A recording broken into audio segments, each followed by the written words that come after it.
Hey guys, welcome back to the CNJ Show. I got my favorite Jimmy Juice here, and my sister Nick. We hope that you guys are having a good day today. Let's get into this topic.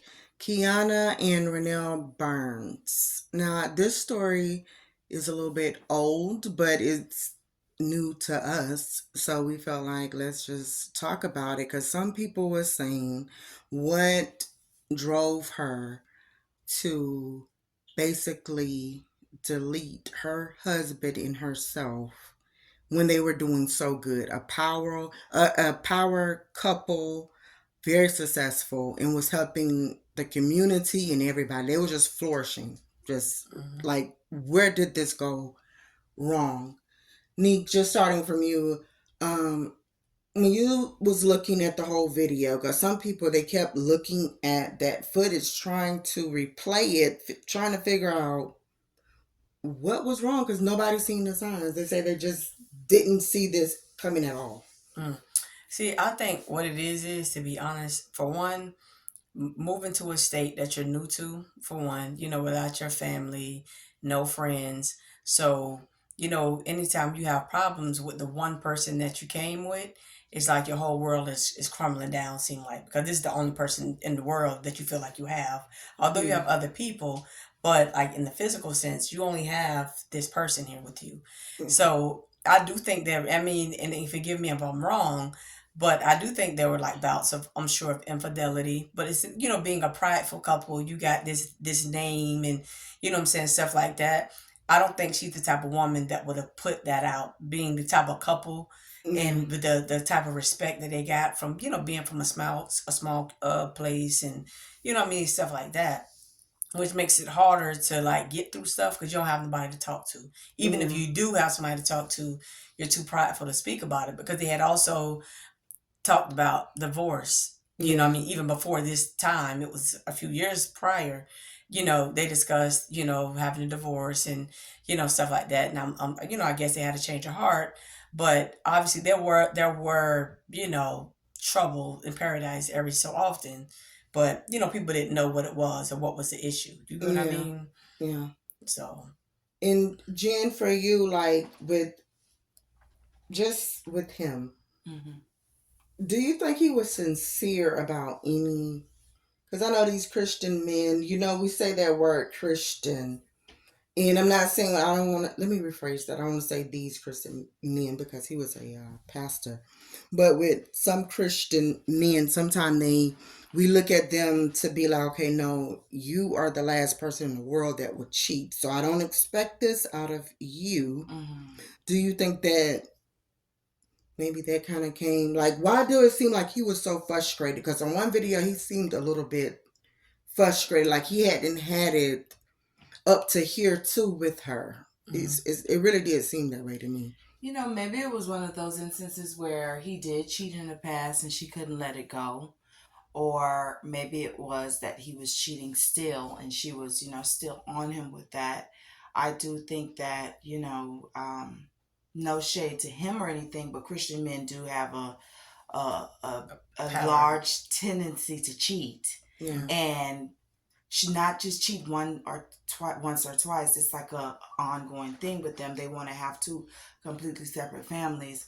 So I do feel like she probably was very frustrated, and that came off, to him as probably being annoying or, whatever it is. But yeah, I do think that was definitely a factor in that. Yeah.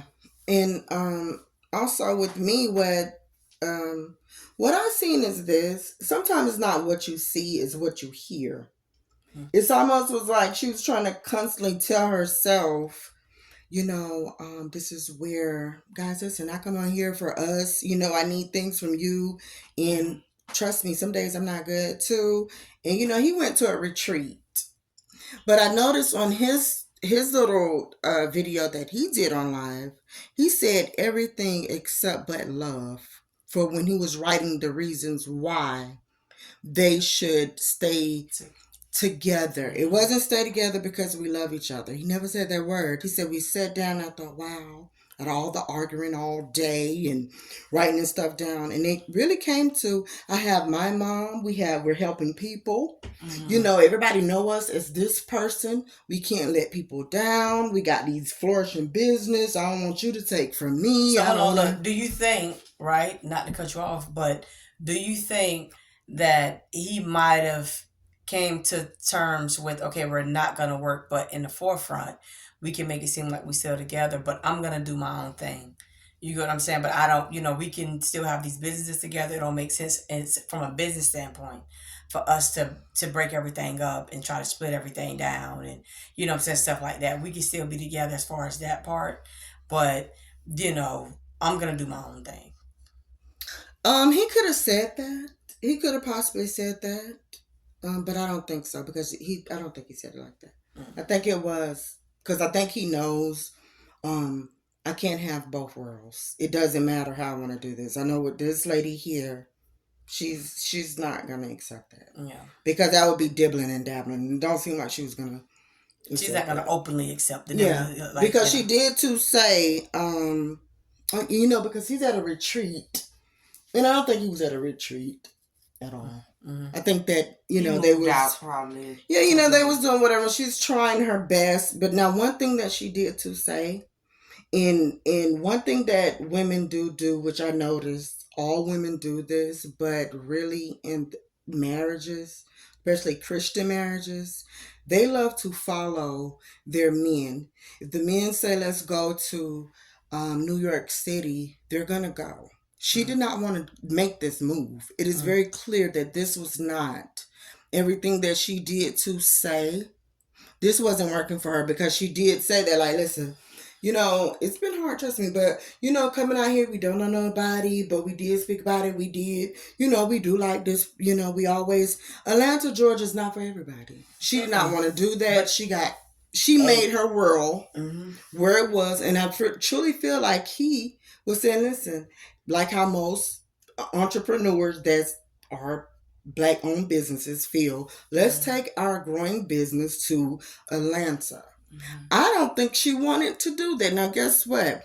Once she got into Atlanta, not saying anything, those women will give you a competition. If you think that you look away, let me tell you something right now, honey. Okay? I've seen that there's a different type of look everywhere you go. Atlanta is not. We're not talking about just regular Georgia. We're talking about ATL, where the women wake up looking refreshed, just going to the mailbox like they're about to go on BET. You have competition everywhere, especially being the type, the couple that they had money. So those temptations too could have been, and this was already in his blood. So we cannot forget. I don't care if he was a pastor or something like that now. Yeah, it was in your blood. It truly was in your blood still a little bit. Because you just was on divorce court not too long ago. So all of that, I feel like she was seeing things and just trying to put it all together. Like, I didn't want to make this move. I did it for him. These also, women, they had like very small children too. So it was like she says, like, there's no help from like, any relatives or, there's nobody to drop them off to, because combined they had 8 kids. And yeah, but with him, his kids wasn't with him. They wasn't permanently with him. They was with the mom, there, and they had their one little child. But I do feel like, she was contemplating. I don't know if she went to get some depression, to maybe get those depression pills.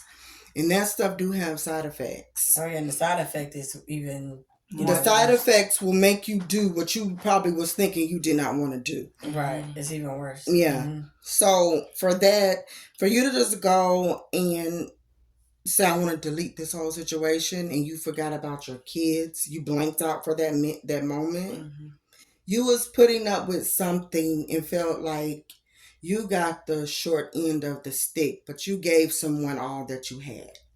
Because he didn't come here financially stable. I mean, like, you not financially stable. He didn't come here rich. He didn't come here with a heavy bag, And so when you feel like, especially you get in the 40s, first of all, I'm a woman, whether I'm in my 40s or 30s, 20s, I don't want to be played with. But church report is like, no, this shall not happen. Right. No, for You sure. know, and then you supposed to be this pastor. I'm listening to you. I'm saying yes to everything. I didn't discover some stuff I didn't supposed to discover.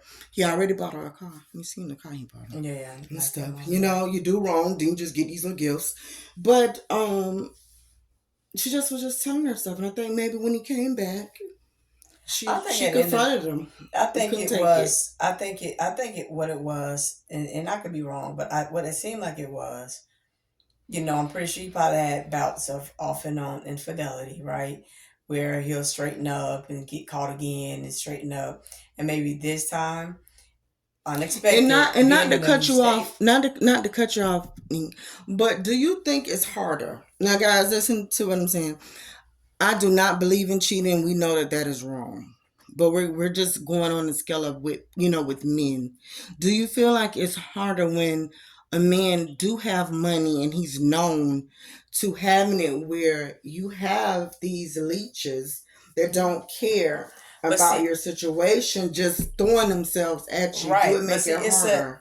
he's okay. So he has the top three things that make him, it makes it harder for him not to cheat. One of the things being financially free, having this money, you got money, right? The second thing is being like a pastor, having that much power over people or whatever. So even women in your congregation, although they know this wrong, they're ready to just go to bed with you, right? Yeah. And third, and not least, you are an entrepreneur. You don't work for nobody. All you have is time. Yeah. You know what I'm saying? So you even have like a job to go to keep you busy, occupied for at least 8 hours of your day, 10 hours of your day. You are literally out here doing whatever you want to do. You could push that little work aside and go actually make a plan to go and meet up with somebody instead of like, doing what you say you're going to do. Oh, I'm going to go down to the office, get some paperwork done. I got a couple of leads. Da-da-da. All lies, you're going to meet up with a woman. And it's easier to do it. So he has money, power, and time. Yep. Yeah. That's the most dangerous thing. All three. So. And then it could be also, what if he didn't do anything at all? Yeah. And what if it was just really, she probably just homesick and really just wanted to go home and wanted him to go back home with her. The saying, no, let's just go back to our roots and we can come maybe visit. Because I don't think when you get to a certain point, you have to actually move somewhere to make something happen. Right? I don't think so. But I think to get it ground up, to get it going how you want to, you do need to be there because you already got something else. The first one is already built up and going, and the only thing you got to do is basically pay people to run it. It's taking care of itself, so you don't got to be there for it. The other thing, if you starting something up in another state, it's hard to get somebody to do things how you would be doing it. The kind of discipline and the type of time you're gonna put into your own stuff. People are not gonna do that for you. You do have to be in the state that you're building up your new thing in. Yeah, to be honest, babysitting. You gotta babysit it how you did the other one. You can't expect nobody to build a business up for you unless they'll be having their own. Well, yeah. Well, guys, I guess we're gonna just end this, but on a positive note, if you're having any issues and you're contemplating about things, sometimes that's why they say it's in the power of the tongue, because whatever you think, it actually goes through the mouth and it goes to the heart, and before you know it, you'll be doing something that you regret or you never even planned on doing, and we'll never know the true story to what happened. But it's good if you do have issues, reach out and just tell somebody, like, listen, girl, listen, at this moment I have no pride. He's cheating all over the place. Or maybe it's me thinking he's cheating and I really don't know, honey. But I'm not happy with myself at this moment. I've been thinking about either leaving or maybe doing something to him, because you don't know what a person went through before that person got into their lives. Who knows what happened? But I know she was frustrated in that car. It looked just like she's trying to convince herself of something, and she don't believe it at all. She wasn't happy, but she did say she needed help. So gin and juice for your closing. Then Nick, you could do yours and then work. Yeah. My thing is with this whole thing, I think we just have to realize when we need to walk away. You can take a horse to water, but you can't force him to drink. And although we would want people to be a certain way with us and, have a successful relationship or marriage, sometimes you just have to know when to let them go. Yeah. And, you can't get to the point where you're at your wit's end, or you just feel like there's nothing left. So, I'll just, end it here, where, one person or the other has lost their lives. So my thing is knowing when to leave and leaving soon enough. Yeah. Mm-hmm. Yeah, and basically kind of combined with what both of you said. For one thing, I think the biggest thing is, yes, knowing when to leave, but also the next biggest thing is having the conversation with people that you love, people that you can trust. Because sometimes they do be in your head, and sometimes they do be like, no, girl, my husband do that all the time. That don't mean that he cheating on you. You know what I mean? Or whatever it is. And it kind of like, it kind of lifts, some of that doubt back up out of you. Or, kind of reassure you of certain things. Because although he's telling it to you, sometimes it do take an outside person to say, no, that don't mean that. Yeah. You know what I'm saying? Or whatever it is. Oh, no, that don't mean that he don't love you or he don't want to be with you. Some people, do start to need a little bit more time the older they get. Maybe they do change up some of the things. It don't mean they love you any less, or, you know what I mean? Whatever it is. I think it's important to, drop the pride. Even if it's just one person that you can go to vent outside of your relationship, I think it's important to do that. You get what I'm saying? So, or even if you're listening to a podcast, even you don't have absolutely nobody, because some people don't have nobody to go to, right? Yeah. Some people don't have certain type of people in their life that experience certain things to understand. But so there's all type of podcasts you can listen to, and there's all type of relationship advice that people are giving and dropping all type of gems for you. So certain things can come to the light with just that type of stuff. So and the last thing, and that's it, guys. If you're going through something, just remember, not only we'll leave the description in the down below, but judging. If we can learn, okay, listen, I'm not going to judge you because women have it so bad. We need this comfort, but we will not give it when it's to someone, when it's about stuff. We become so strong. I would never let somebody do me like that. Mm-hmm. And it's like, no, stop. Someone did do that to you. Mm-hmm. But if they haven't, they will. Right. So just and 9 out of 10 at a certain age, they have done it to you and you stayed. Yeah. You tried to work it out. And if they didn't, good for you. Go ask your mama. They did it to her. They did it to somebody, okay? Yeah, right. So let's leave the no judging zone, and then you gotta judge yourself. I know these things happen. Right. We're out.